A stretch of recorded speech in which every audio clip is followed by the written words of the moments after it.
Welcome to அரிஸ் கல்வி. இந்த வீடியோல 11th பிசிக்ஸ் ஃபர்ஸ்ட் மிட்டம் எக்ஸாம்க்கான important question.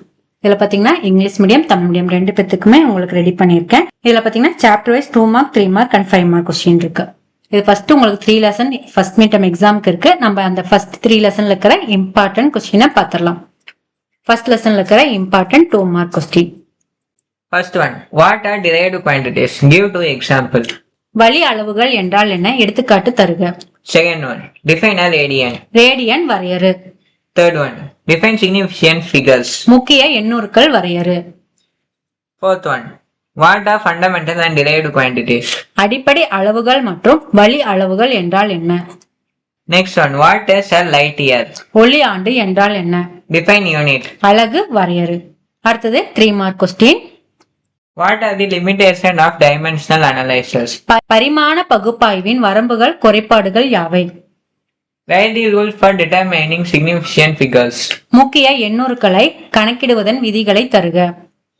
Write the rules for rounding off. முழுமைப்படுத்துதலின் விதிகளை எழுதுக.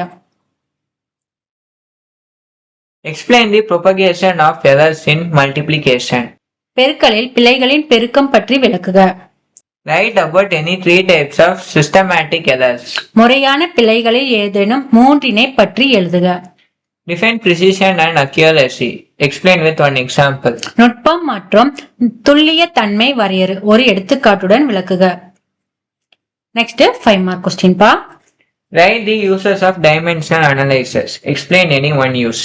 பரிமாண பகுப்பாய்வின் பயன்களை எழுதுக. அதில் ஏதேனும் ஒரு பயனை விளக்குக. Write about radar echo method. நீண்ட தொலைவுகளை அளக்கும் ரேடார் துடிப்பு முறை பற்றி கூறுக.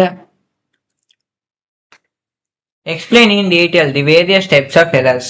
பிழைகளின் வெவ்வேறு வகைகளை விரிவாக விளக்குக. Explain the triangulation method and radar method to measure larger distance.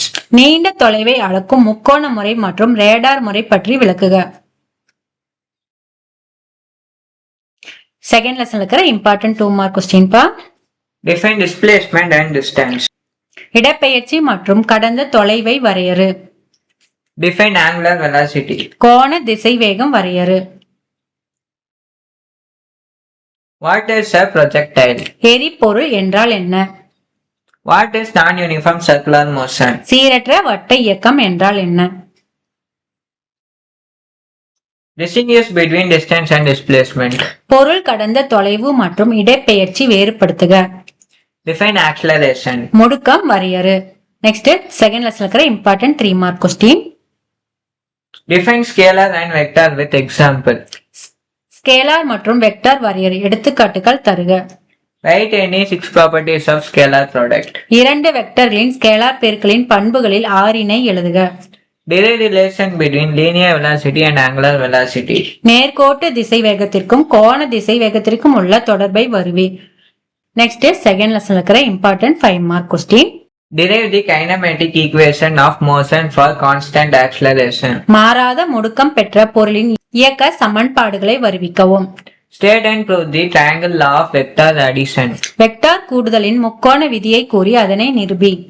Discuss the properties of scalar and vector product. Scalar மற்றும் வெக்டார் பெருக்கலின் பண்புகளை விவரி. Derive the equation of motion for a particle falling vertically projected vertically. துகள் ஒன்றின் இயக்க சமன்பாடுகளை செங்குத்தாக கீழே விழும் போதும் செங்குத்தாக மேல் நோக்கி எறியப்படும் போதும் வருவிக்கவும். நெக்ஸ்ட் தேர்ட் லெசன் இருக்கிற இம்பார்ட்டன்ட் 2 மார்க் கொஸ்டின் பா. State Newton's second law. நியூட்டனின் இரண்டாம் விதியை கூறுக. State Lami's theorem. லாமியின் தேற்றத்தை கூறு.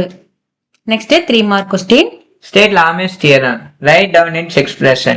லாமியின் தேற்றத்தை கூறு. அதன் சமன்பாட்டை எழுதுக. Distinguish between static friction and kinetic friction. நிலை உராய்வு மற்றும் இயக்க உராய்வு வேறுபடுத்துக. நெக்ஸ்ட் தேர்ட் லெசன் இருக்கிற important 5 mark question. Explain the similarities and difference of centripetal and centrifugal forces. மைய நோக்கு மற்றும் மைய விலக்கு விசைகளுக்கிடையேயான ஒத்த வேறுபட்ட கருத்துக்களை விவரி. Show that in an inclined plane, angular friction is equal to the angular free force. சாய்வு தளம் ஒன்றில் உராய்வு கோணம் சாய்வு கோணத்திற்கு சமம் என நிரூபி. இந்த கொஸ்டின்ஸ் எல்லாம் மிஸ் பண்ணாம படிச்சுக்கோங்கப்பா. கண்டிப்பா உங்க எக்ஸாமுக்கு யூஸ்ஃபுல்லா இருக்கும். இந்த வீடியோ உங்களுக்கு பிடிச்சிருந்தா லைக் பண்ணுங்க, உங்க ஃப்ரெண்ட்ஸுக்கும் ஷேர் பண்ணுங்க. மறக்காம நம்ம அரிஸ் கல்வி சேனலை சப்ஸ்கிரைப் பண்ணிக்கோங்க. தேங்க்யூ.